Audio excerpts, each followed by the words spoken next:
Hola, bona tarda a tothom. Gràcies per haver vingut. Degut a que aquest acte es transmet en directe per streaming y va a tener una trascendencia más allá de estas paredes, voy a continuar toda la presentación en castellano. Después de un ciclo de 4 jornadas sobre etnopsicofarmacología, ayahuasca y psicoterapia, que nos han llevado hasta este momento en que vamos a vivir un acto que espero va a representar un punto y aparte en la trayectoria que hasta el momento ha tenido el uso de la ayahuasca y su cualificación legal. Antes de esto llega el momento de recapitular los agradecimientos. Hasta aquí ha sido un camino largo en el que hemos contado con todo tipo de colaboraciones y no tengo más remedio que extenderme un poco, ya que no quisiera olvidar a nadie. En primer lugar, queremos agradecer a la Universitat Oberta de Catalunya, UOC, el apoyo que siempre presta a las iniciativas del Grupo de Psicología de la UOC, y en especial a Ana Gálvez, directora de los Estudios de Psicología. También queremos expresar nuestro agradecimiento a UOC Alumni, la comunidad de graduados de la UOC, por el amparo y apoyo que da a todas nuestras iniciativas, colaborando activamente a que se hagan realidad, especialmente a Carles Rocadenbosch, Laura Tello y Eva de Miquel. Mención especial merece el doctor Diego Redolar, profesor responsable de los estudios de psicobiología y neurocientífico de prestigio, que con su ponencia abrió la primera jornada en octubre de 2013. Quiero agradecer a ICERS, a la Fundación Josep María Faricla y a la Fundación Claudio Naranjo el apoyo y la colaboración recibidos en las distintas jornadas que hemos ido organizando y en el acto que hoy estamos celebrando. A mis compañeras de la coordinación, que hacen siempre un trabajo que a veces no es tan visible, pero que sin ellas no sería posible lo que hoy estamos haciendo, a Sara Escarrá, Sara Lasso, Sandra López, Ana Torre, Isabel Alarcón, Verónica Solé, Eva María Rodríguez y Montse González. Gracias a todas por vuestro esfuerzo y generosidad.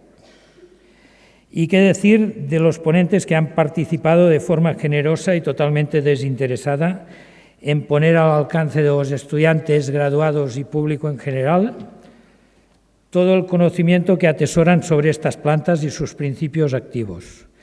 Nuestro más sincero reconocimiento a ellos, a Diego Redolar, José Carlos Bouso, Chema Faricla, Esther Martínez, David Serrano, Pep Cunyat, Giovanna Valls, Jordi Riba, Pío Bucetic y, como no, Mía Fábregas. Os pido un aplauso para ellos que siguen dándonos su apoyo en este camino.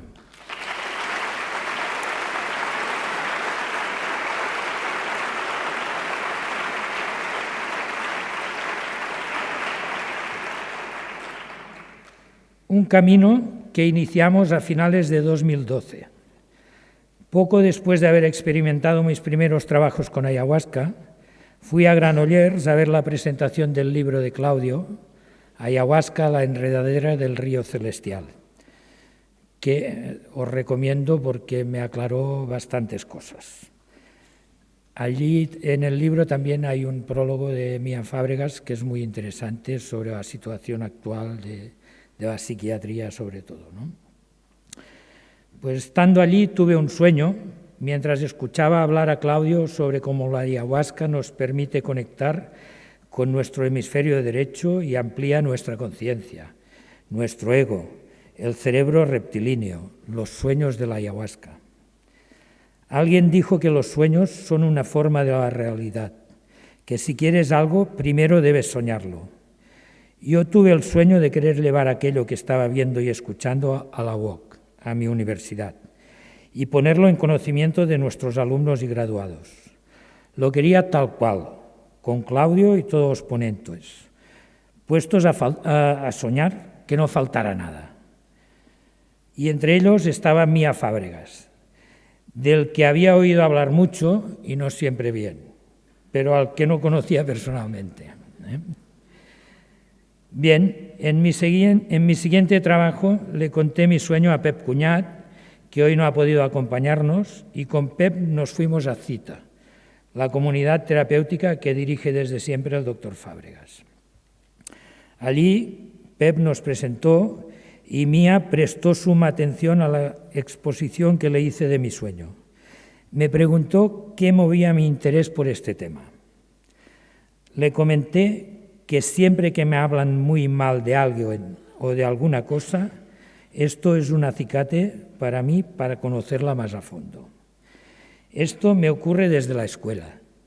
Cuando en clase de filosofía, hablando de Nietzsche, los religiosos lo despacharon con solo 2 palabras, nihilismo absoluto, esto me movió a comprar sus libros, empezando por Ecce Homo, y todavía hoy me acompañan con Zaratustra, Más allá del bien y del mal, y Entre Apolo y Dionisios. Bien, ya me he enrollado un poco, pero... Bien, yo creo firmemente que cualquier cosa que permanece en la naturaleza tiene una función dentro de la misma, aunque hay cosas y especies que sucumben ante otras especies invasoras. Debemos tener presente que la humana se ha convertido en la principal especie invasora del planeta y que tal vez hoy estamos aquí porque hemos invadido el espacio de la ayahuasca, la enredadera del río celestial, como la llama Claudio en su libro. Quizás esta enredadera se esté defendiendo de nuestra intromisión, enredándose en los rincones más insospechados de la sociedad occidental. Desde que nos llegó en el último tercio del siglo pasado, de la mano de Claudio Naranjo, Chema Faricla, Esther Martínez y el Santo Daime, el mismo Mía Fábregas y otros tantos pioneros, a los que se les han sumado investigadores más jóvenes como el doctor Riba y el doctor Bouso, que sin despojar a la planta de su ritual, intentan ofrecernos una perspectiva más científica de sus cualidades. Entonces, en Cita, a mí, a un recién llegado a este mundo de la ayahuasca que prácticamente desconocía entonces y del que todavía me queda mucho por conocer ahora, Mía Fábregas me ofreció todo su apoyo y colaboración. Con su nombre conseguí que se me fueran abriendo puertas y captando apoyos, hasta llegar al momento presente en que vamos a disfrutar de la conferencia, coloquio, diálogo, al final no sé cómo lo vamos a hacer, pero seguro que va a salir muy bien, de Claudio Naranjo, ¿no? El mismo doctor Fábregas ha participado en las diversas jornadas que hemos organizado con la generosidad que lo caracteriza y aportando siempre su toque de humor con el que es capaz de suavizar los momentos más delicados. Por todo esto, por ser como eres, por tu generosidad y altruismo, gracias, Mía.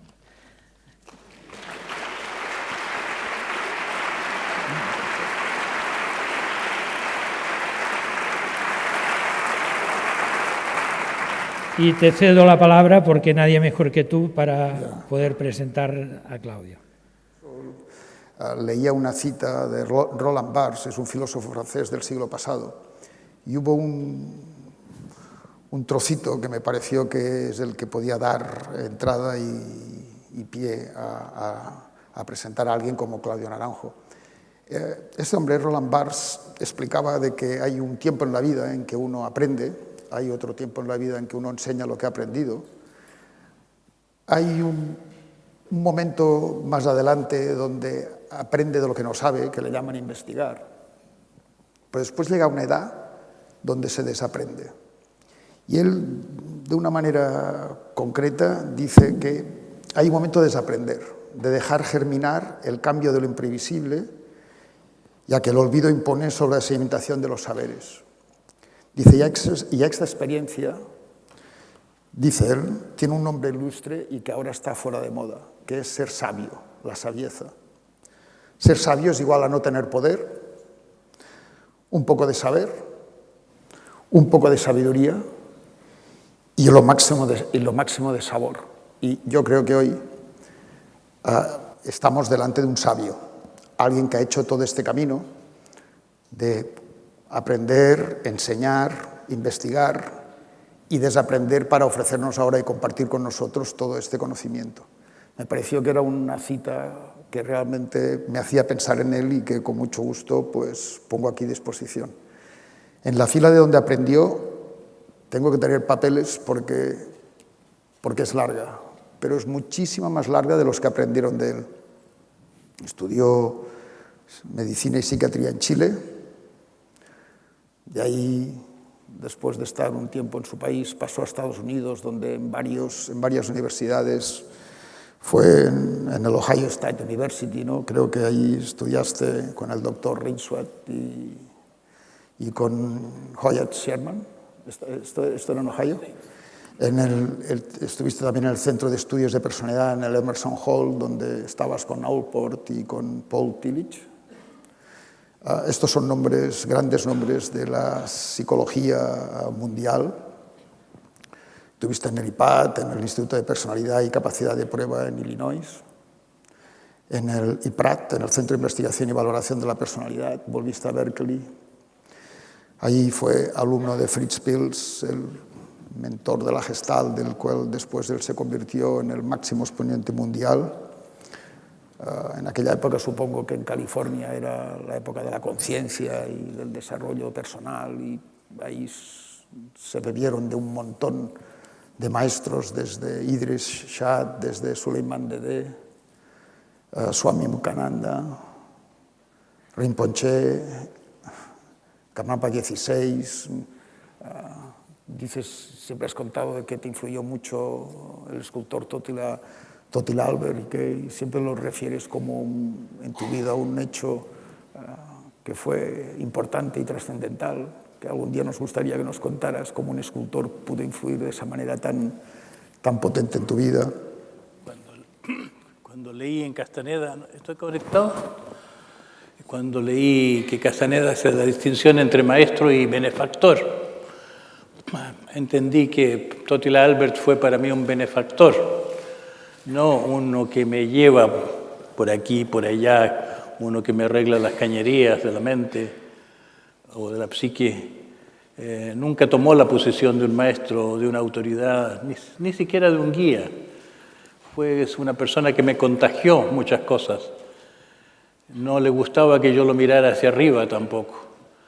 Se ponía como un amigo, a pesar que podría haber sido mi abuelo por la diferencia de edad. Pero yo buscaba un maestro, así que me fui de Chile en busca de un maestro. Yo quería que alguien me tratara duro si lo necesitaba. Él nunca me trató duramente. Necesitaba alguien que me dijera qué es lo que debía hacer. Y cuando yo le insistía que quería que me dijera algo, él me decía: lo único que te falta es sufrir, y eso no se necesita buscar. Entonces me fui en busca de un maestro y ahí me encontré con Fritz Perls, que se parecía mucho a Gurdjieff, que fue mi otra influencia fuerte. Tuve estas dos influencias de Totila Albert en Chile y Gurdjieff, quién sabe dónde. Estaba en París ya, pero a uno lo conocí personalmente, al otro no. Y decían más o menos las mismas cosas en muchos sentidos.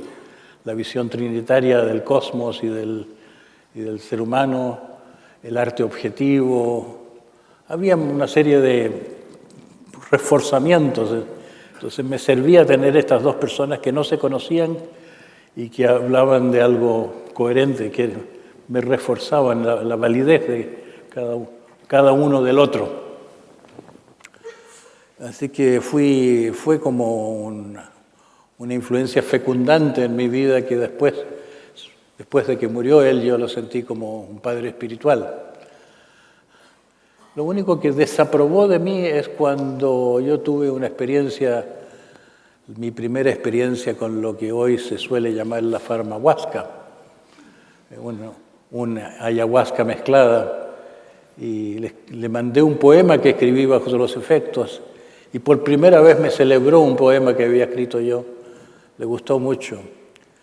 Pero después, cuando lo vi, le dije que había sido escrito bajo el efecto de algo, y dijo: qué lástima. Y yo dije: bueno, cada uno tiene sus limitaciones. No pensaba que fuera muy serio. Pero pero era como una violación de su fe de que no hay que empujar. El único consejo que me pudiera haber dado, si yo le insistiera, insistiese que dame un consejo, es no empujes.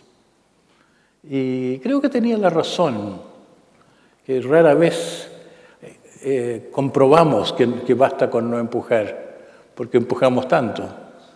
Somos como Nasruddin que echa migas de pan en torno a la casa para que no se acerquen los tigres. Cuando viene un amigo y le dice, pero no hay tigres en esta comarca, le dice, bueno, ya ves, buen resultado. Entonces, estamos haciendo tantas cosas para que le atribuimos a las cosas que hacemos nuestros logros. Yo una vez estaba en la capital de la Gran Canaria, ¿cómo se llama? Las Palmas. Ahí del aeropuerto tenía dos opciones, tomar un avión directo a San Francisco o tomar uno con una escala en Londres, darme una vueltecita a ver a Idris Shah, con quien tenía contacto de hacía años por correspondencia, pero no había tenido encuentro personal con él. Y tenía yo un amigo muy sabio allá, que me había ido a dejar al aeropuerto. Y le digo, ¿qué te parece? ¿Me pongo en lista de espera para el vuelo por Londres o me voy directamente en el vuelo a San Francisco en que no hay que hacer lista de espera? Y me dice, no empujar, no empujar, nunca hay que empujar. Y le hice caso. Y el otro avión se cayó a los 5 minutos de haber salido del aeropuerto, de haberse levantado. Así que fue como una comprobación tan clara, como si alguien hubiera querido enseñarme algo, que mi amigo tenía razón. Y yo siempre tuve una inclinación a esa manera de pensar, creer en la espontaneidad, creer en lo que sale solo, en seguir las propias preferencias, en después diría, lo organísmico. Eso fue Totil Albert, pero me estoy alargando mucho antes de entrar. Solo preguntaba por el Totil Albert y fijaros ya algo.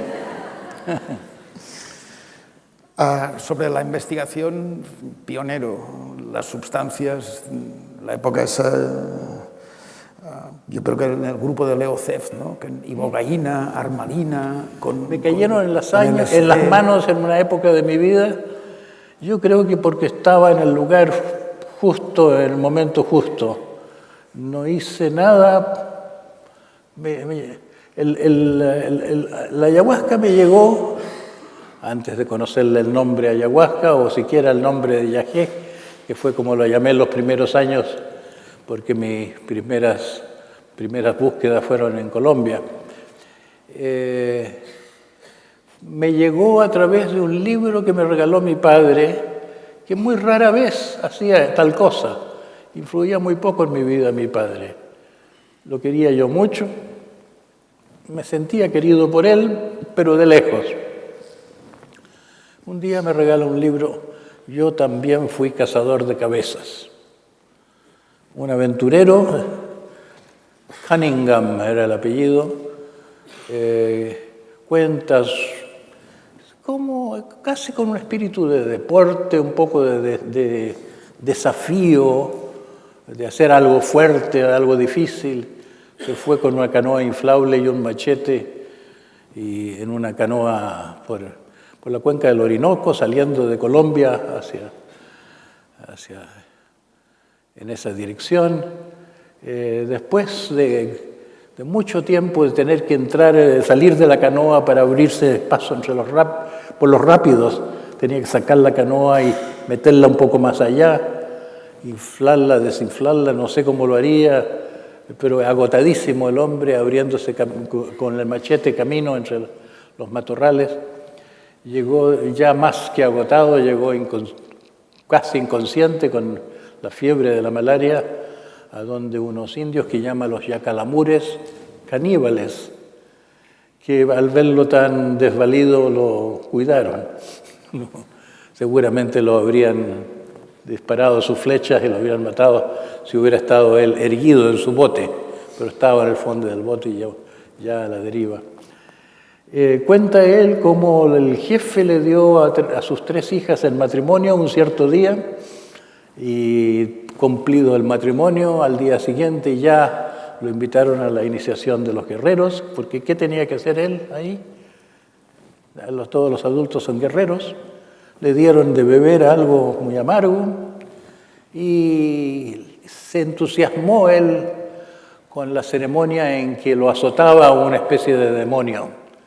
Claro, era un indígena disfrazado de demonio, calado, pero él seguramente bajo efectos de lo que había tomado lo sintió un demonio de verdad. Y él pedía más y más y más, era como que quería hacerlo bien, pasar esta ceremonia con distinción, entonces eran más azotes, hasta que era mal visto entre los indígenas exigir tanto que lo azotaran.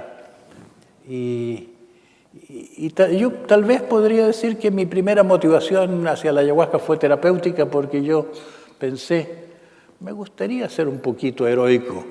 Pensé, yo soy una persona muy temerosa, muy tímida, muy malo para sufrir dolores.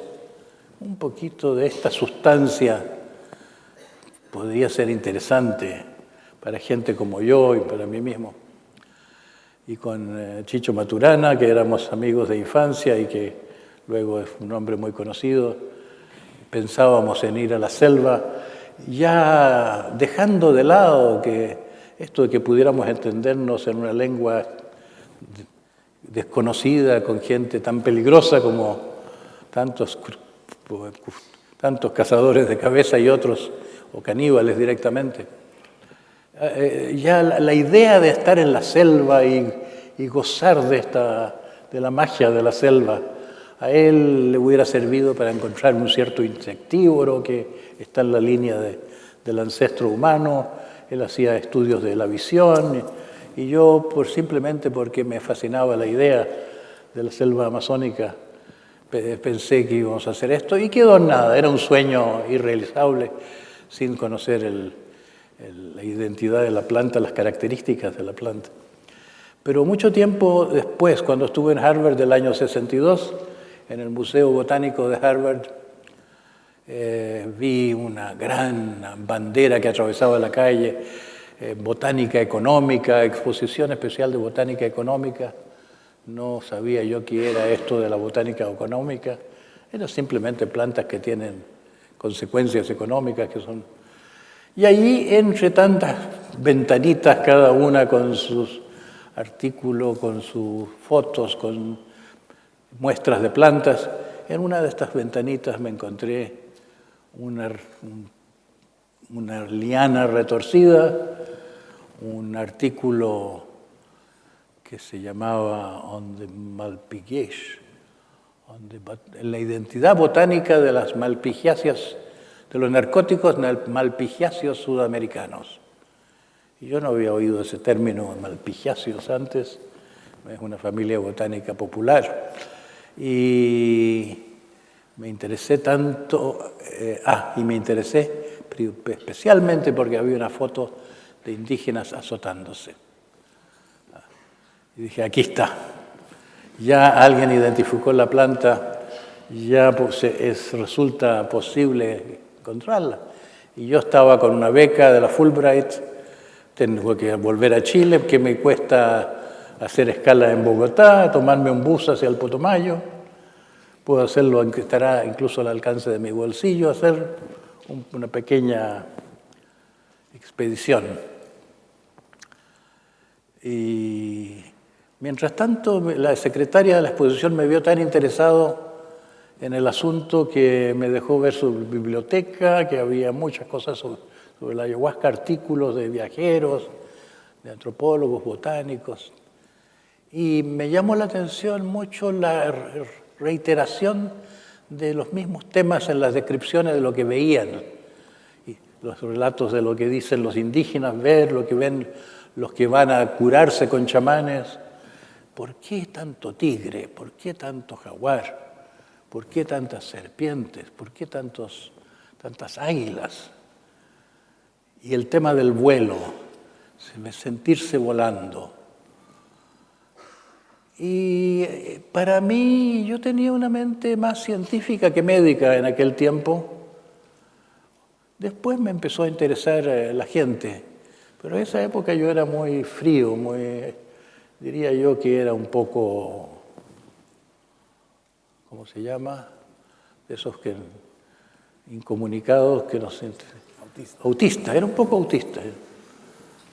A veces me preguntaba si yo tenía una esquizofrenia simple, de esas esquizofrenias sin síntomas, que solo se pierde el sentido de la vida. ¿Y en qué estaba? En esto que cuando visitaste las imágenes. Así que como científico me interesaba, estas imágenes serán inducidas por la cultura, porque una persona que pertenece a una cultura indígena le dicen que estas son las cosas que se ven, o lo aleccionan para que trate de ver estas cosas. Después, cuando estuve en el Putumayo, entendí que, por ejemplo, que la serpiente es vista como guía, como un encuentro con el principio guía interior. ¿Será que tienen codificadas todas estas cosas? Me preguntaba yo antes. ¿O será que si se le da a una persona que no sea de la cultura indígena esta sustancia, verá las mismas cosas?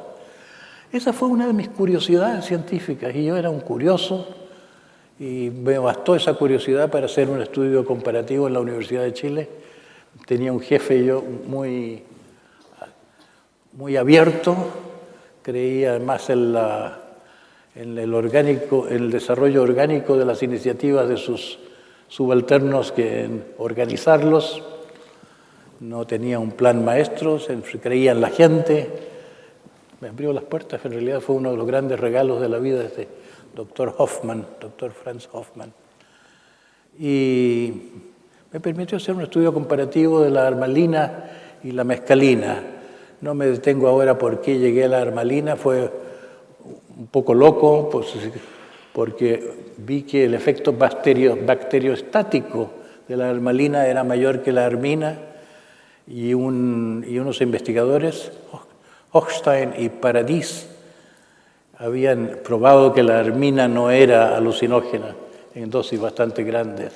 Entonces dije, tal vez la armalina, que es un veneno mejor para las células, tal vez actúe en el sistema nervioso más potentemente.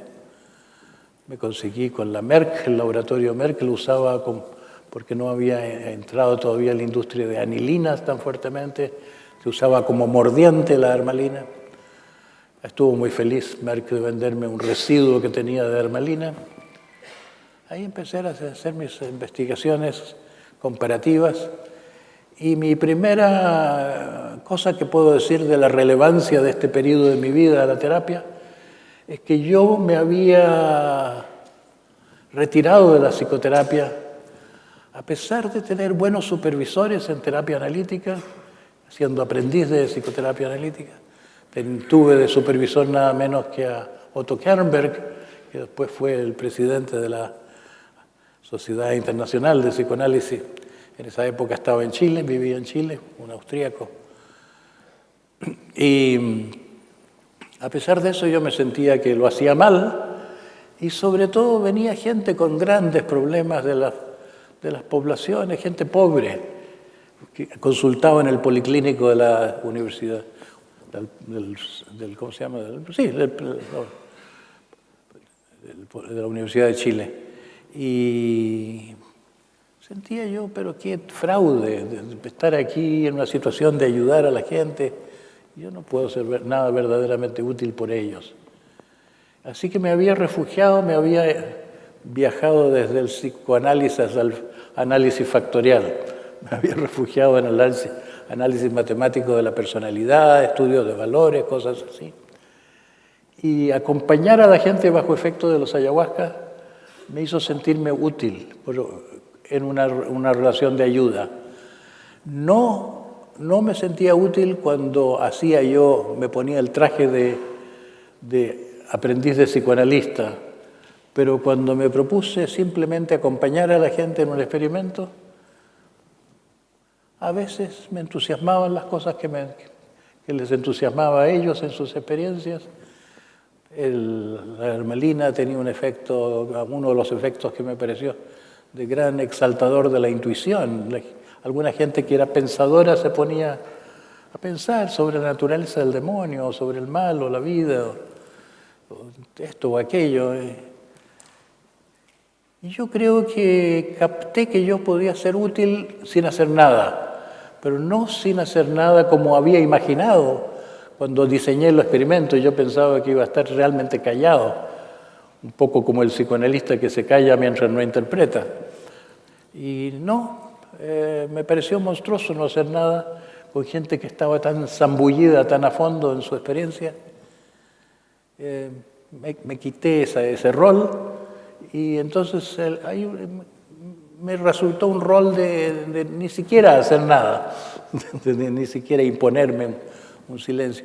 Y ahí descubrí yo que podía servir para la psicoterapia cuando no me proponía seguir un modelo.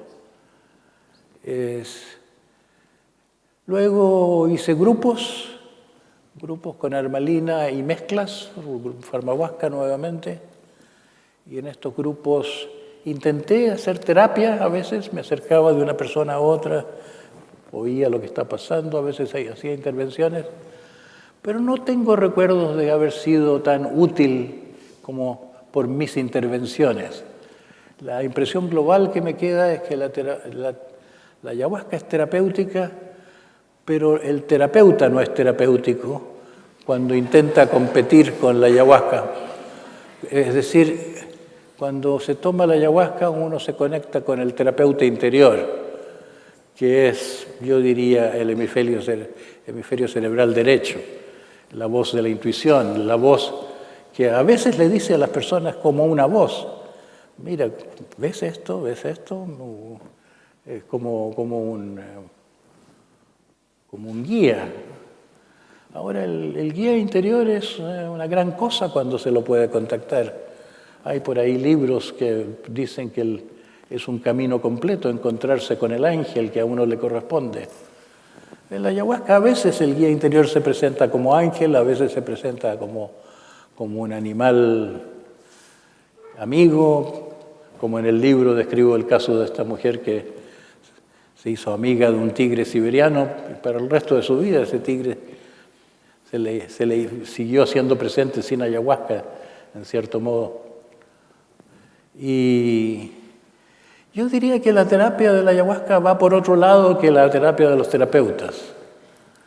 En primer lugar, a mí me interesaron mucho las imágenes de animales, toda clase de animales, a veces no los animales clásicos del mundo incaico, del mundo arqueológico, el tigre, el águila y la serpiente, que son tan propios de la cultura peruana antigua, chavín, incluso entre los incas, que siguieron teniendo prominencia, y que son también símbolos siberianos, son símbolos transpersonales, diría yo.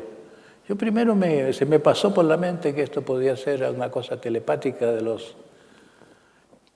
mis voluntarios con los indígenas, que podía estar llegándole imágenes semejantes a los de los indígenas por esa vía. Después me fue pareciendo más plausible la idea de arquetipos, como que hay una zona en la propia mente, una zona animal, que es una zona sujeta a un cierto tabú, porque un niño chico le tiene miedo a las serpientes, un mono pequeño también. Hay una aversión natural a la serpiente, pero el proceso de la cura por la terapia, por la ayahuasca, es un proceso de hacerse amigo de los animales terribles, a identificarse. Ahora me han pedido que le haga un prólogo a un libro sobre Leo Seff.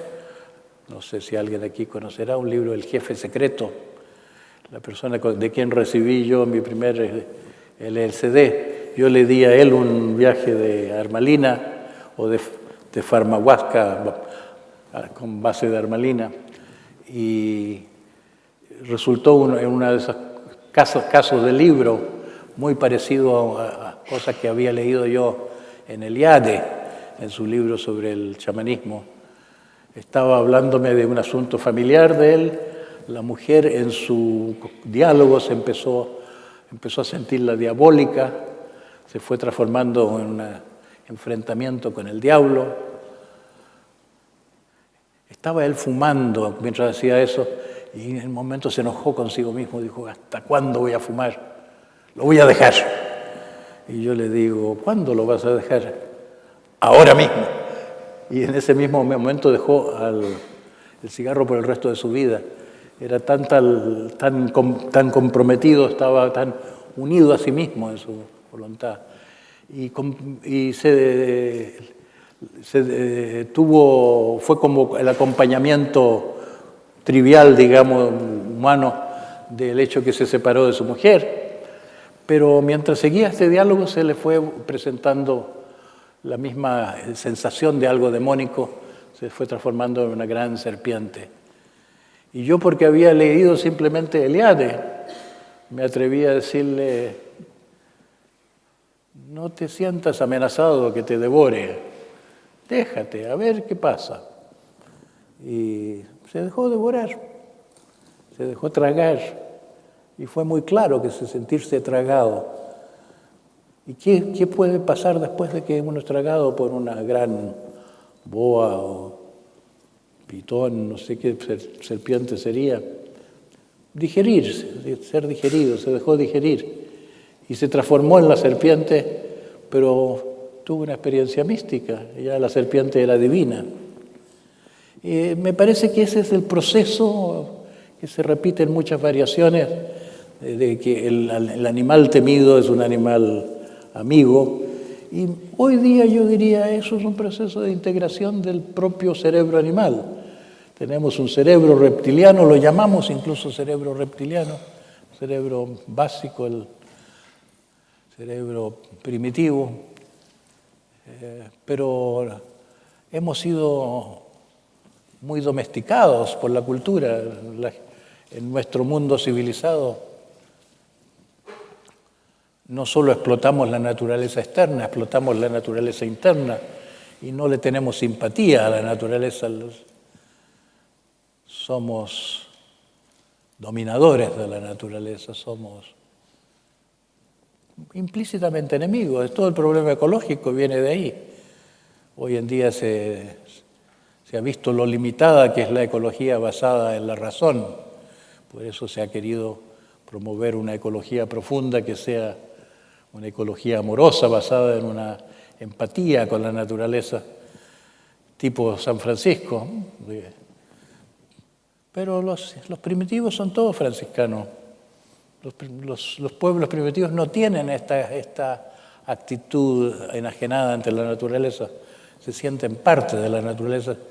No se sienten dueños de la tierra, se sienten que la tierra es dueña de nosotros. Así que hoy diría que un aspecto del por qué es terapéutica la ayahuasca es porque nos hace más amigas de nuestra parte animal enajenada. La psicoterapia ha hecho mucho bien desde ese punto de vista. La psicoterapia ayuda a la gente a conocer sus deseos y, tomando conciencia de sus deseos, darse cuenta que los deseos no son tan ilegítimos como uno sintió a través de la crianza. Uno se va dando cuenta, mientras más se conoce, uno se va dando cuenta hasta qué punto los deseos están criminalizados, hasta qué punto el principio del placer no solo fue eclipsado por el principio de la realidad, sino que prohibido por un implícito prohibicionismo que es parte de la cultura civilizada. Así que la libertad instintiva me parece que fuera una de las cosas que la ayahuasca promueve sin que se traduzca en conceptos del tipo que uno califica como insight. Una de las cosas que me llamó la atención es la gente que tuvo mejorías clínicas, Había un obsesivo, por ejemplo, que me decía, yo no comprendí nada especial, pero me siento mucho mejor. No es lo que pasa con otros fármacos, que se tiene comprensión de esto y de aquello, no pasan por el mismo circuito. Es como si fuera un lubricante de la espontaneidad de los deseos. Y lo mismo pienso yo de este cerebro derecho que tan proscrito está en nuestro mundo actual porque se nos ha hecho tan científica la cultura. Hace 2 siglos atrás no era tanto. Cuando Freud formuló sus ideas, tuvo mucho éxito en la medida en que no había un rigor científico como el de hoy. Hoy en día no se le dejaría pasar una de sus ideas. En realidad ya se le ha buscado contradicción a todas. Pero sirvió que pudiera esa visión de las cosas formularla para que se pusiera en marcha una revolución en la conciencia. La gente se puso a buscar la verdad de su sentir, de sus pensar y de sus relaciones. La gente fue motivada a abrirse, a conocerse, de la forma que no ocurría antes de Freud, todo a causa de unas ideas tal vez un poco fanáticas, como la idea de que el trauma sexual fuera la base del problema de las histéricas. El mismo Freud cambió de idea o varias veces en algunas cosas.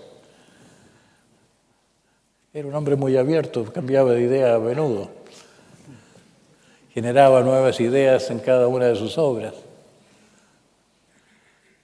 Entonces, hoy en día, por ejemplo, estuve yo en Rusia hace poco, me invitaron a formar parte de un consejo global para el cambio de la educación.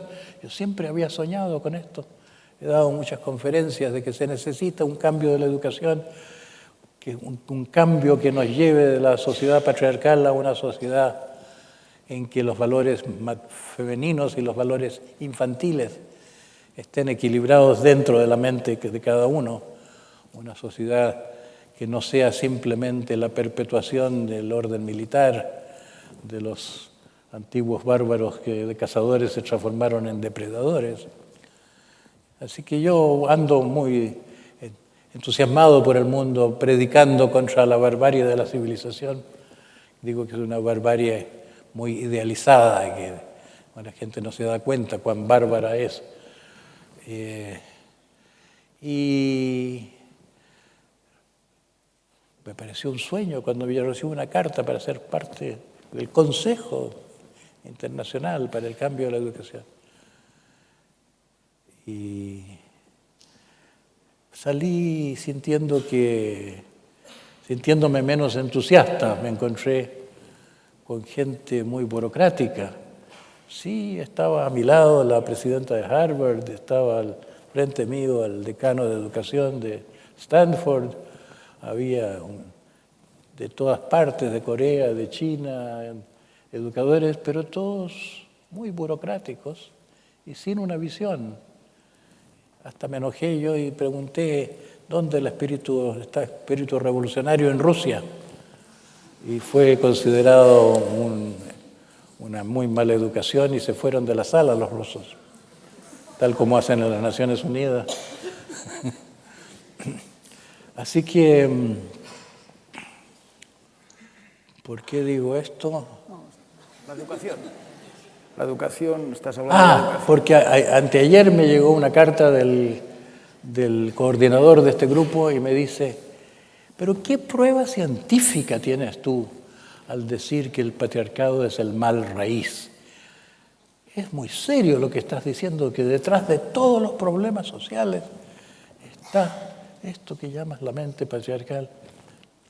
Y yo le contesté, hay cosas que son difíciles de probar científicamente, pero son obvias.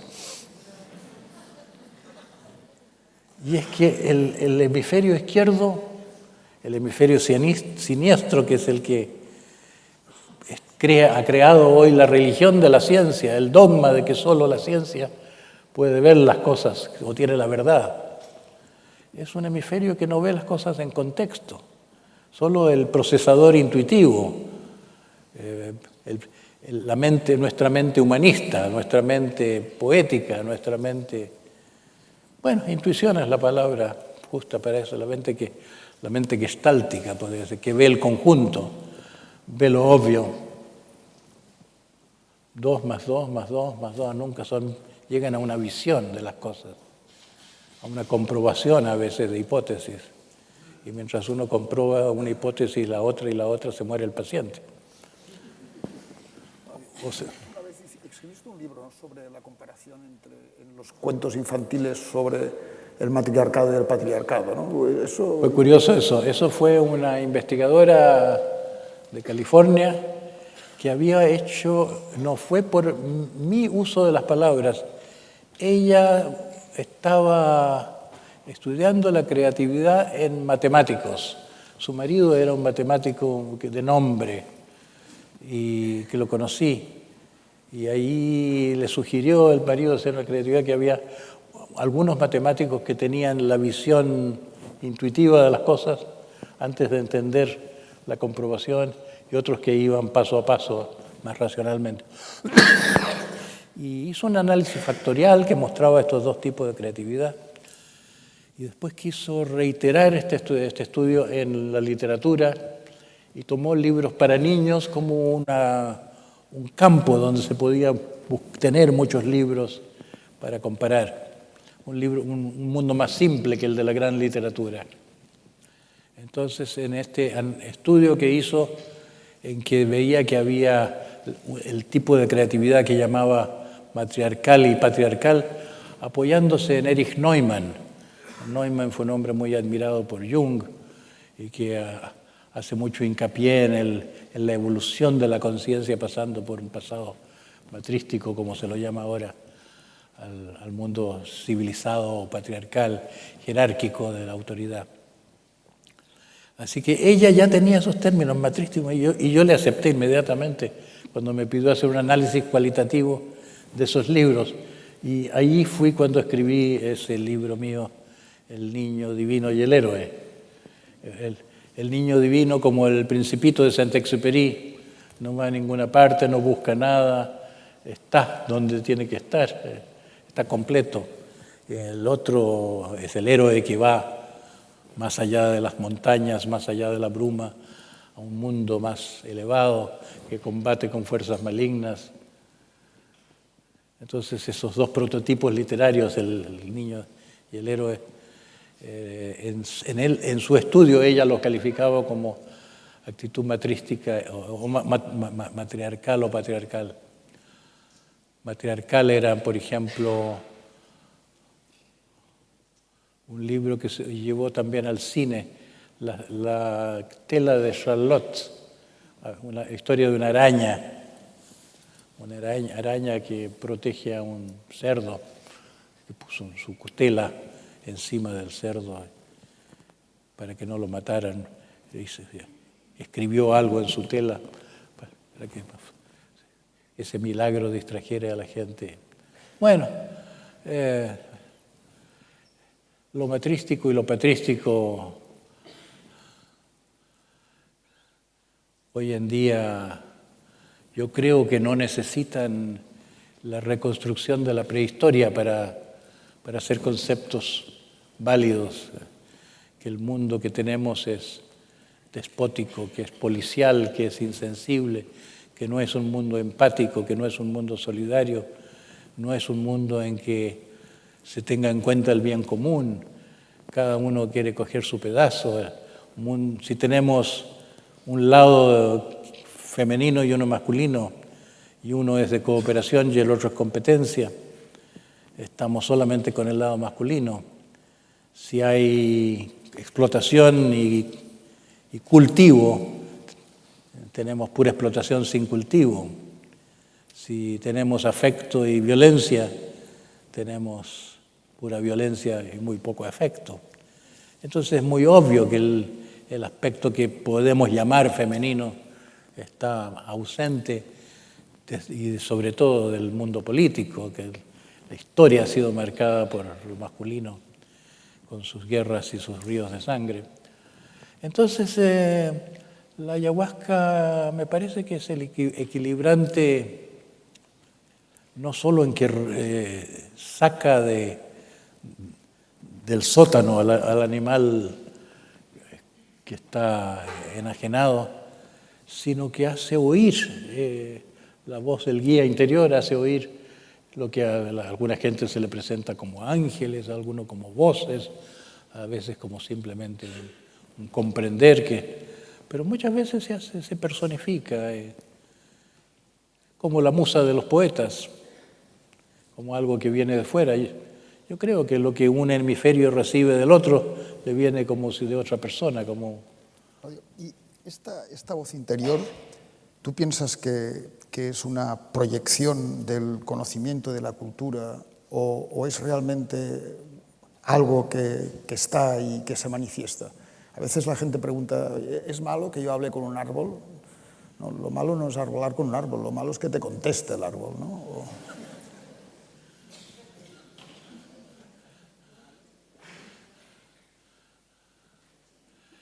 La gran pregunta es si es tu hemisferio derecho el que te habla o te habla algo más allá de uno mismo a través de este receptor que es el cerebro derecho. Yo no lo sé, pero sospecho que la intuición percibe algo que está más allá de nosotros, así como la razón percibe cualidades del mundo físico y tenemos toda la ciencia creada por la razón, pero eso no quiere decir que no nos informe del mundo. También el arte es mensajera de la verdad, pero es otra verdad, es una verdad vivida, una verdad intuida, otra cara de la verdad. Y tenemos un ojo derecho y un ojo izquierdo que nos permiten ver las cosas en profundidad, porque miran desde distintos ángulos. Yo creo que de manera semejante también con los dos cerebros. Seríamos personas completas si tuviéramos, como es normal, estos dos instrumentos, la razón y la intuición. Pero hoy en día la mente científica dice la intuición es subjetiva y la intuición habla de cosas raras como de lo espiritual. No se le quiere dar validez a algo que la ciencia no ha comprobado. A mí me llamó mucho la atención en un libro de un psicólogo notable, ¿cómo se llamaba? Steven Pinker, un grueso libro de psicología que salió hará unos 15 años, y yo me fui directamente al índice a ver qué dice de la conciencia. Y me llamó la atención que en este libro tan gordo había solo unas pocas páginas, 3 páginas sobre la conciencia. Y lo que decía era que las águilas tienen un ojo muy agudo, les permite caer de muy alto sobre un ratón u otros animalitos, pero que tienen muy mal oído. Y dice, lo mismo con la mente humana. La mente humana tiene algo equivalente a buen ojo, puede llegar muy lejos en la comprensión racional, pero la mente humana no sirve para estudiar la conciencia. Entonces la conciencia tiene que ser estudiada por la conciencia. Es un camino fenomenológico diverso del camino racional. El conocerse a uno mismo no es como estudiar psicología. ¿Y tú crees que alguien que ha sido educado en una religión o en una cultura puede recibir bajo el influjo de la ayahuasca, puede recibir presencias o conocimientos de elementos fuera de nuestra cultura? ¿A un católico se le puede aparecer Shiva o Buda? ¿O es...? Yo creo que no es necesario que se le aparezca Buda a un católico, basta con que se le aparezca Cristo. Cada uno tiene su lenguaje, cada uno traduce la espiritualidad en sus términos, sus imágenes. Puede que el espíritu le quiere hacer una buena pasada a un católico, sacarlo de su lenguaje también. A mí se me apareció una vez Cristo en forma de caballo. Y no sé por qué, pero recuerdo alguna vez alguien me preguntó, ¿has visto a Cristo alguna vez? Y honestamente, una vez vi una cabeza de caballo suspendida en el espacio frente a mí y sentí que era Cristo, no lo puedo probar. No tengo prueba científica. De una gran dulzura. Aquí en España ahora se está apareciendo últimamente en las visiones de ayahuasca uno que se llama el Pequeño Nicolás, que es un personaje. Es un personaje que aparece en todas partes y no es nada. Yo le conté del uso de la ibogaína, que fue una de las cosas que cayó en mis manos, porque me encontré con un misionero en Chile, en casa de amigos, y yo le contaba de la transformación de los chamanes en tigres o en los jaguares. Y él me dijo, pero semejante, nosotros en África oímos muchas veces de que los hechiceros se transforman en leones. Y ha habido casos de que se le dispara a un león y se encuentra la bala en el chamán. Es muy comprensible porque bajo efectos de lo que sea, hay tales distorsiones. Una danza puede parecer como animal, un humano. Y eso me hizo buscar qué usaban los africanos, y ahí me encontré con un producto que se llamaba Lambarén, que estaba en farmacia en Francia. Y me puse en contacto con el dueño del laboratorio que ponía ese remedio. Le pedí con qué experimentar. Fui el primer sujeto experimental con la ibogaína, que no me trató muy bien. Yo estaba solo en una casa, tomé 300 miligramos de ibogaína alcaloide. Me dieron ganas de echarme en cierto momento. Me pareció que todo giraba, las estrellas giraban. Yo estaba dentro de una casa, pero sentía como si había un movimiento cósmico, una danza del cosmos, que todo estaba en su lugar, todo se movía en órbitas fijas y todo estaba en movimiento, menos yo, aquí al centro de todo, que yo no era partícipe de esta danza universal, y me empezaron a dar ganas de participar. Pero para eso había que decir, hágase la voluntad de Dios. Y yo tenía un inconveniente, yo quería ser importante. Y si digo, hágase la voluntad de Dios, capaz que sea polvo, que Dios no tenga otro designio para mí. Y no estaba yo preparado para eso.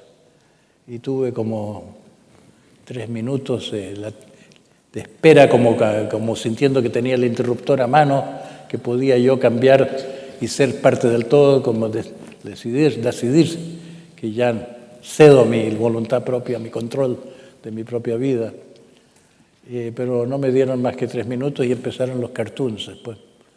Dibujos animados de ahí para el resto de la hora. Entendí que muchas personas no tienen más que eso. Bueno, ibogaína, ¿por qué llegué a la ibogaína? No me acuerdo, pero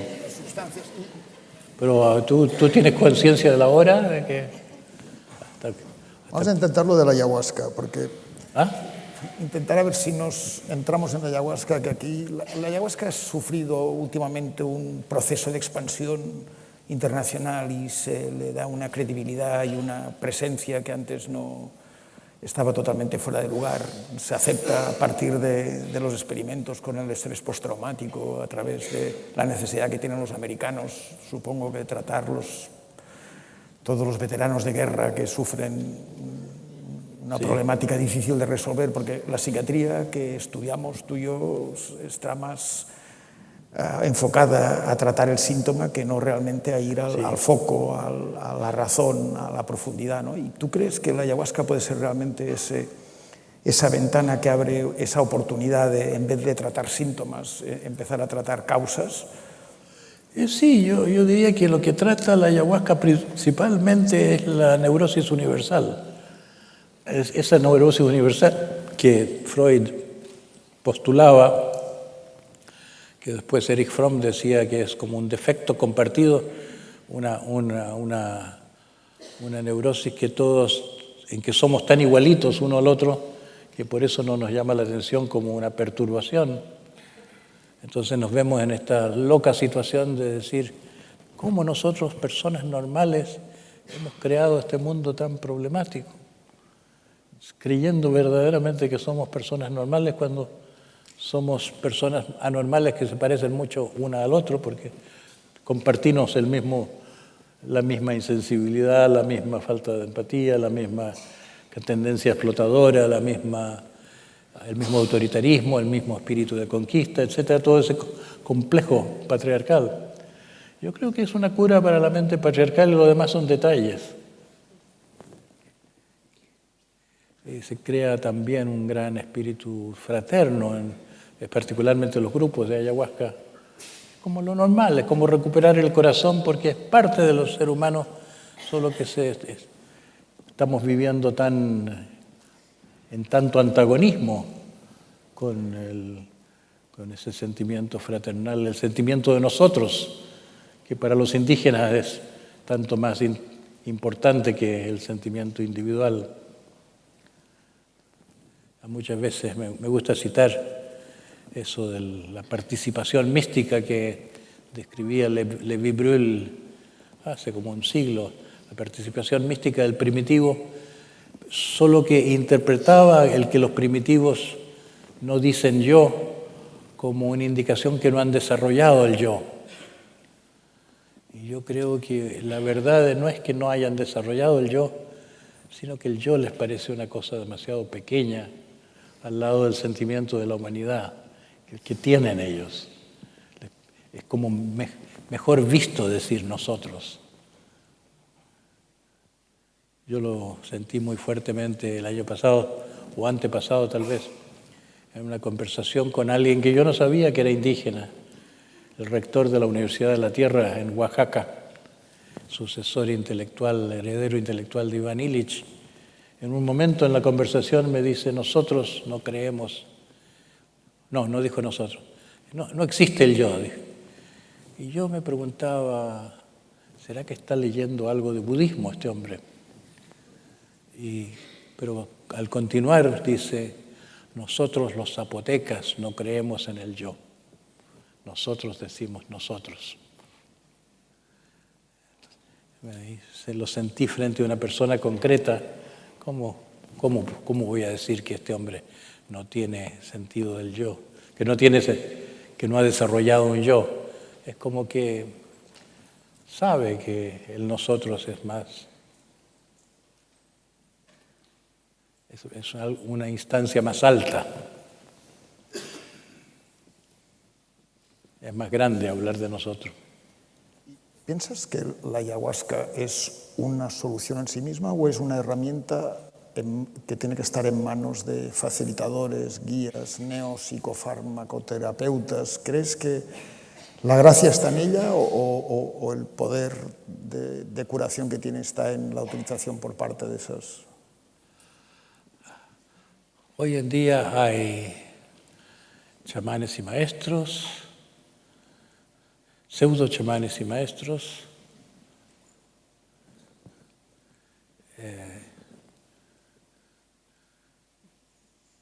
dueños de bar, Camareros de la ayahuasca. Camareros de la ayahuasca. Y cuesta elegir entre esos porque de los maestros no se sabe si son maestros o si son como los chamanes.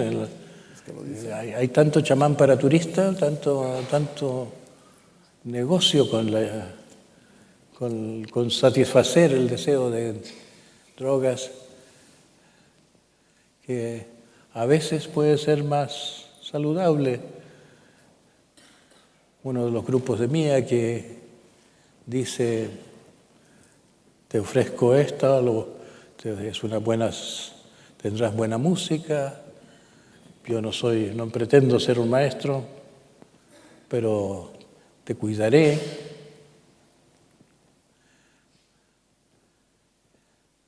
Yo no tengo duda intuitivamente de que bajo efecto de la ayahuasca la mente percibe estímulos que vienen de una conciencia superior.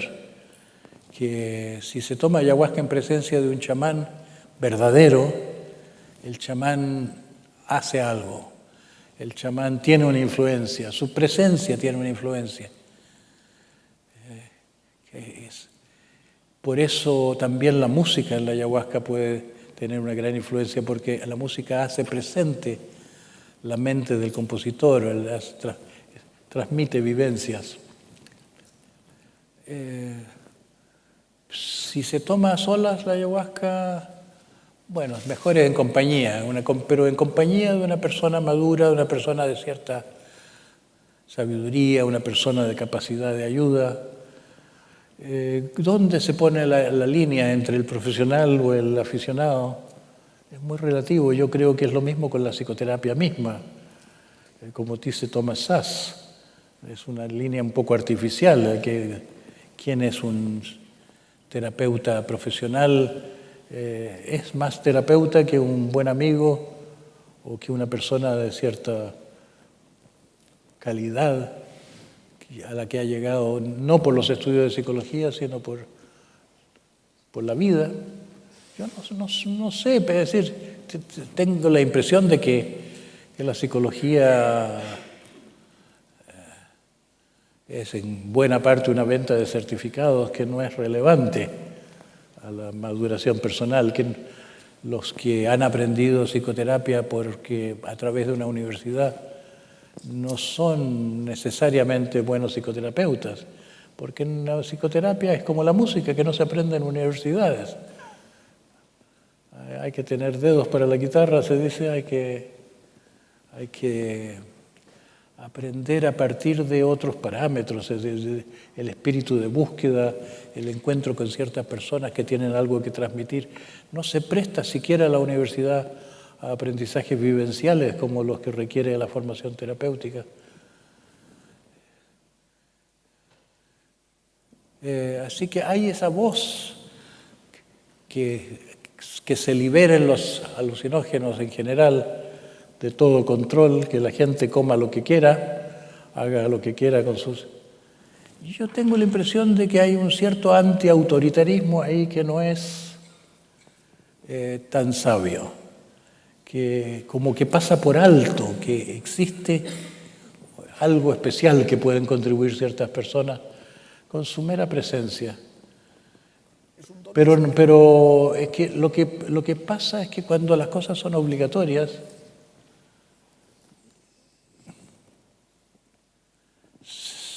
se complica todo. A mí me impresionó mucho el libro que se escribió sobre Iván Illich.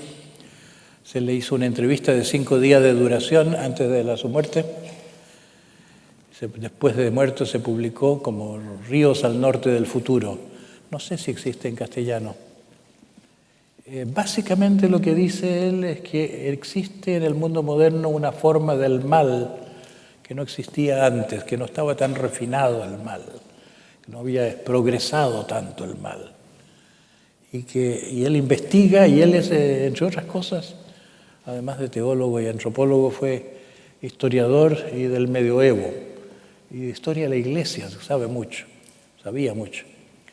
Él atribuye este desarrollo del mal tan acentuado del mundo de hoy, lo atribuye al intento de la Iglesia de imponer a Cristo. Esto lo dice un hombre que cree que Jesús fue el único Hijo de Dios. Y resume el pensamiento diciendo una frase latina: corruptio optimi pessimi. La corrupción de lo más alto lleva a lo peor. La misma idea que Shakespeare formula en un soneto cuando dice que cuando los lirios se pudren, huelen peor que las demás flores. Es decir, la carne, las proteínas animales hieden peor que las proteínas vegetales, son más evolucionadas. Tal vez los sesos hieden aún más que los músculos. Yo creo que es cierto eso, de que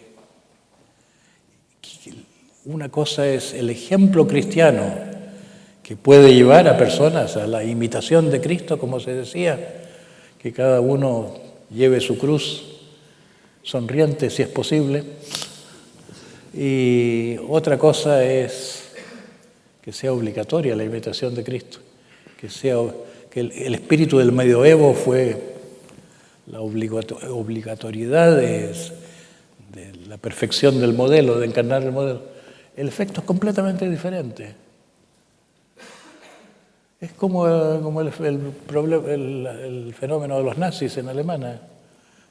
A veces se dice que en Alemania lo que no es prohibido es obligatorio. ¿Qué vida es esa? En que todo es superyoico, todo es donde queda el animal interior o el niño interior. Tú eres un músico excelente. ¿Eso es un don o eso es un mérito? ¿Se puede comparar con lo de ser un buen guía, un buen facilitador o un buen chamán? ¿Es un don o es un mérito? ¿Es algo que se trabaja o es algo que se recibe? Yo creo que se trabaja, pero de una manera diferente a cómo se intenta educar a los terapeutas. El que quiere estudiar terapeutia según las modalidades de intervención, las modalidades oportunas en tales y cuales casos, reduciendo todo a estrategia, desentendiendo el elemento dialógico, el elemento de contacto no voluntario incluso, el contacto entre dos espontaneidades. No es lo que requiere la formación de personas para uso de estas sustancias. Lo que más requiere, la formación que se requiere es la formación de autoconocimiento, de autoliberación, de desarrollo del amor, desarrollo de las facultades que lo hacen a uno completo. Que eso debía ser la formación principal de la terapia. Como se decía en el psicoanálisis, hay que psicoanalizarse para hacerse analista. Era básicamente esa idea, solo que hoy hacerlo a través del psicoanálisis es un poco retrógrado. Hay medios más rápidos. Y claro, en una formación completa de terapeutas yo incluiría estos medios rapidísimos. Claro, sería una pérdida de tiempo no usar un atajo. Los tres atajos, el atajo de las sustancias tipo ayahuasca, los fármacos que abren el corazón, los empatógenos, ¿cómo se los llama? Y las que disuelven el pensamiento racional, como era típicamente el LSD. Son niveles diferentes. ¿Estás de acuerdo con la afirmación de que la ayahuasca es psicoterapia en jarabe? No te entendí. Le llaman la afección popular, ¿no? Dicen, ¿cómo definir la ayahuasca? Es como psicoterapia en jarabe. ¿Crees que es en sí mismo? En jarabe, en pócima, en líquido. Creo que no es una buena manera de pensar. No es una buena manera. No, porque la experiencia que se tiene al tomarse el jarabe depende de muchas otras cosas. Depende mucho de la motivación, depende mucho de la capacidad de entrar en relación con quien te acompaña. Es como tener una sesión de terapia con tu guía interior y en que entran todos los mismos obstáculos de la terapia que en el mundo externo. En el mundo externo se habla de transferencia negativa. Mucha gente tiene transferencia negativa con Dios y con los ángeles y con las musas y con todos los elementos intuitivos que pueden hablar desde dentro. Hay gente que está muy cerrada a lo que no sea a sí mismo. Fericla acuñó un concepto de la conciencia dialógica en el que el yo se escinde y que es uno que hace una conversación con uno mismo, y esa capacidad de reconocer al otro, no de ver la imagen de uno en un espejo, sino de verse a sí mismo como algo ajeno a uno, que sería un estado psicótico, sería una escisión de la identidad del yo, pero que la ayahuasca permite esa situación y aprovechar esa situación, aprender de esta situación, de verse uno a sí mismo siendo uno el que está mirando y siendo uno el objeto mirado. ¿Crees que esto es así? No me lo he planteado al usar yo ayahuasca, que hace demasiado tiempo que no la uso. Es decir, no me he planteado cosas así. La idea de Buber de lo dialógico no es que se puede conocer al otro, sino que se debe reconocer al otro como alguien a quien no se conoce, como que es un respeto mayor al otro, tratarlo como un desconocido, en lugar de echárselo al bolsillo como alguien, ya sé cómo es. La voz interior soy yo. La voz interior es un yo que no se siente como yo. Es un yo que no se lo percibe como yo, que fenomenológicamente es otro. Tal vez porque porque la identificación, lo que llamamos yo, es una identidad que ya está demasiado aparejada al cerebro izquierdo. ¿Es un yo sin identidad? Tal vez sin identidad.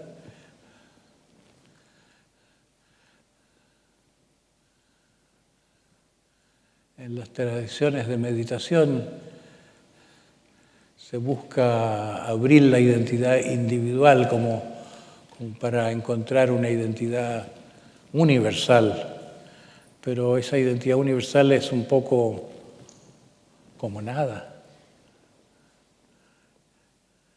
Por eso es tan entusiasmante lo que plantean los físicos cuánticos, que dicen la realidad cuántica tiene propiedades de la mente, no es local. Lo que pasa en una partícula está en resonancia con lo que pasa a distancias mayores que la distancia de la luz. Es como que todo está unido en el mundo cuántico. Es como una prueba científica de que aún en el mundo material hay unas bases subyacentes que es como la mente. Entonces, la mente tiene una dimensión ordinaria y una dimensión que es profunda. Y esa dimensión profunda, algunos la llaman yo profundo, pero tal vez sea más sabio en llamarlo no yo, o no llamarlo el misterio. Lo que aquí llamamos Dios, en el yoga se llama la profundidad de la mente.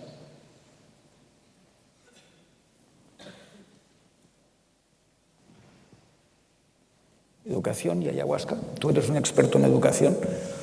¿Piensas que la ayahuasca puede realmente ser un elemento? Cuando se deseduquen los educadores. Cuando se deseduquen los educadores. Están tan programados los educadores por su formación académica a que la educación es así, consiste en esto o en aquello, que son los últimos que entienden, porque han gastado tantos años en meterse ese modelo en la cabeza. Una vez me preguntó alguien después de una conferencia si pienso yo que es oportuno que yo dedique tantas energías a cambiar el sistema, si no es mejor pensar en crear una educación nueva al margen del sistema. Puede que sea así, que las burocracias ya son tan pesadas,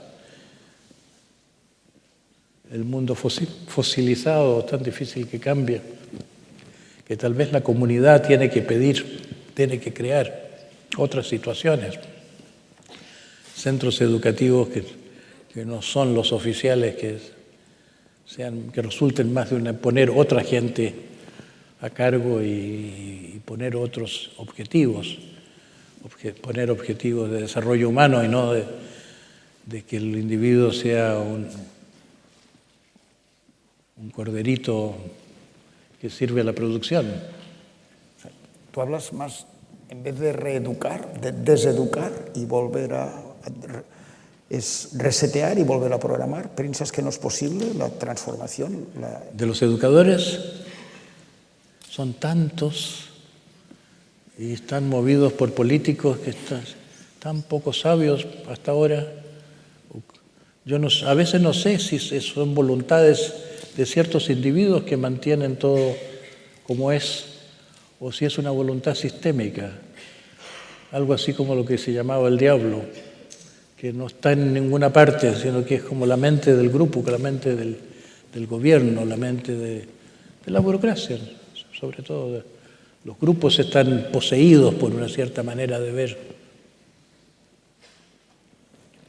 Cuando hablas de la educación, hablas de la integración de lo intelectual, de lo emocional y de lo instintivo. La ayahuasca influye en lo emocional, influye en lo instintivo, influye también en lo intelectual. Ayuda a callarse. Ayuda a no tener, es como, a lo que más ayuda es lo que busca el yoga. Dejarse caer, relajarse, no buscar en otra parte, dejarse caer hacia adentro. No es un dejarse caer tan profundo en sí, pero suficiente como para que empiecen a emerger o las imágenes o las intuiciones o un sentir dulce, como sentirse en casa. Es como el fruto del yoga. Cuando una buena sesión de ayahuasca, un gran reposo cálido, de la cual surgen los consejos, las divisiones. Se empieza a producir una digestión interna que es como rearreglar las cosas por dentro. Yo creo que sería fantástico en la educación si los educadores llegaran a abrirse. Capaz que ocurra. Pero hasta ahora no se lo ha visto, hasta ahora se ve que los educadores son un poco más convencionales que otros grupos. Hasta las empresas comerciales innovan más, están más al día, están más abiertos. La educación es la más obsoleta de nuestras instituciones, fue modelada del siglo XVIII para crear una fuerza de trabajo, gente que no piense mucho. La mayoría del público son psicólogos. ¿Qué les contamos de la ayahuasca respecto a la psicoterapia? ¿Qué les contamos? Que hay que conocerla personalmente.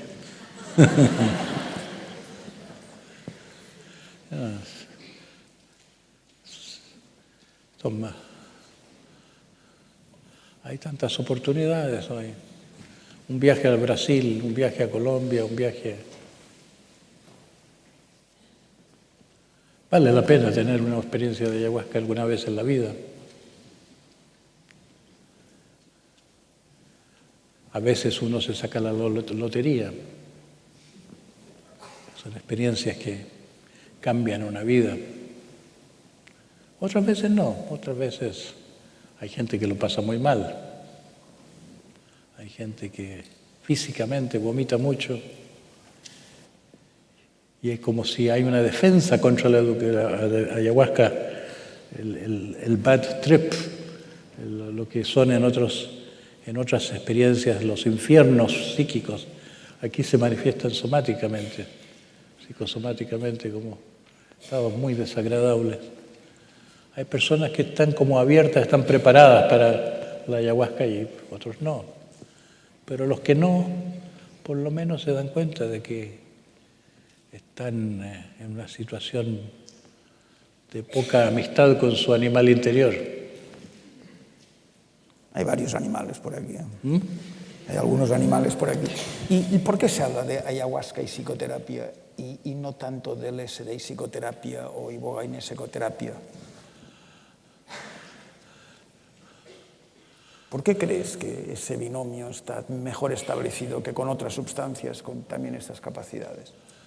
Bueno, el hecho de que la persona con la ayahuasca no pierde tanto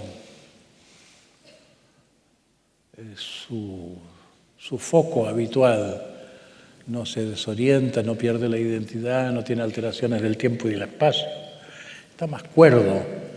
Fundamentalmente lo que pasa es que mira visiones y que comprende cosas.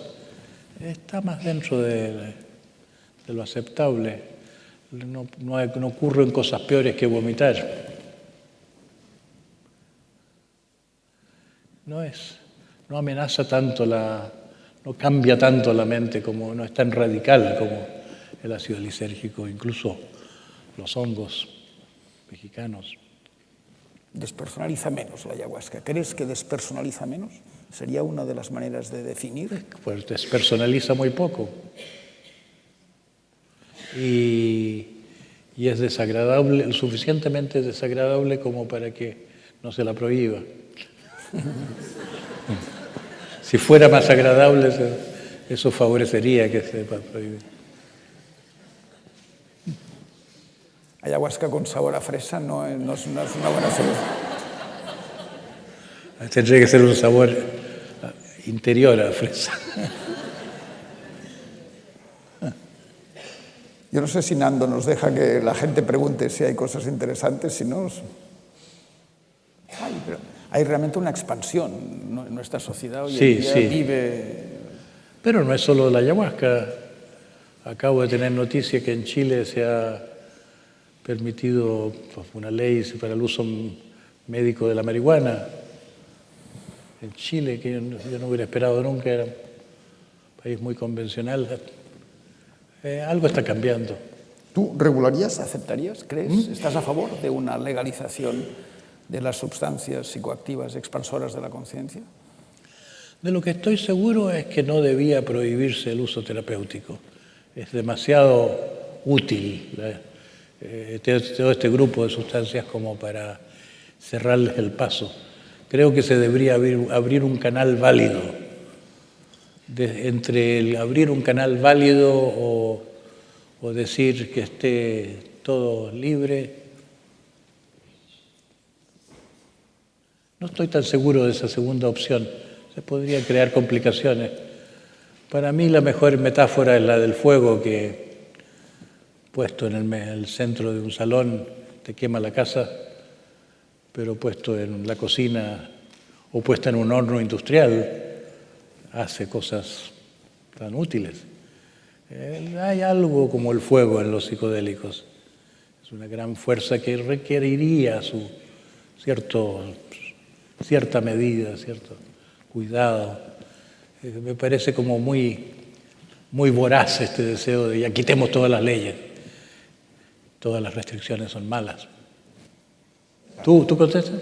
Es para repetir para todo el mundo. Ella pregunta si en una sesión de ayahuasca es necesario el hecho de tener un objetivo, una intención, algo a conseguir, o si realmente solo el permitir es la opción correcta. Yo creo que es bueno preguntarse de antemano lo que uno quiere, y también he tenido explicaciones que el daime se llama daime porque se pide daime, dame, como la plegaria, sirve para la propia clarificación, pero al mismo tiempo cuando se está en la experiencia conviene que eso sea una entrega y un poco una fe de que hay algo que sabe más que nosotros de lo que necesitamos, que a veces uno posteriormente se da cuenta de que es como si hubiera recibido uno lo que necesitaba y no lo que pedía conscientemente.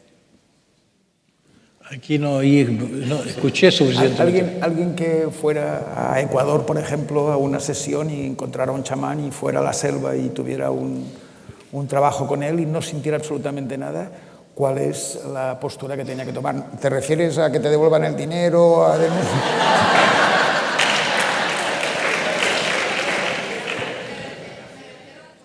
Vale.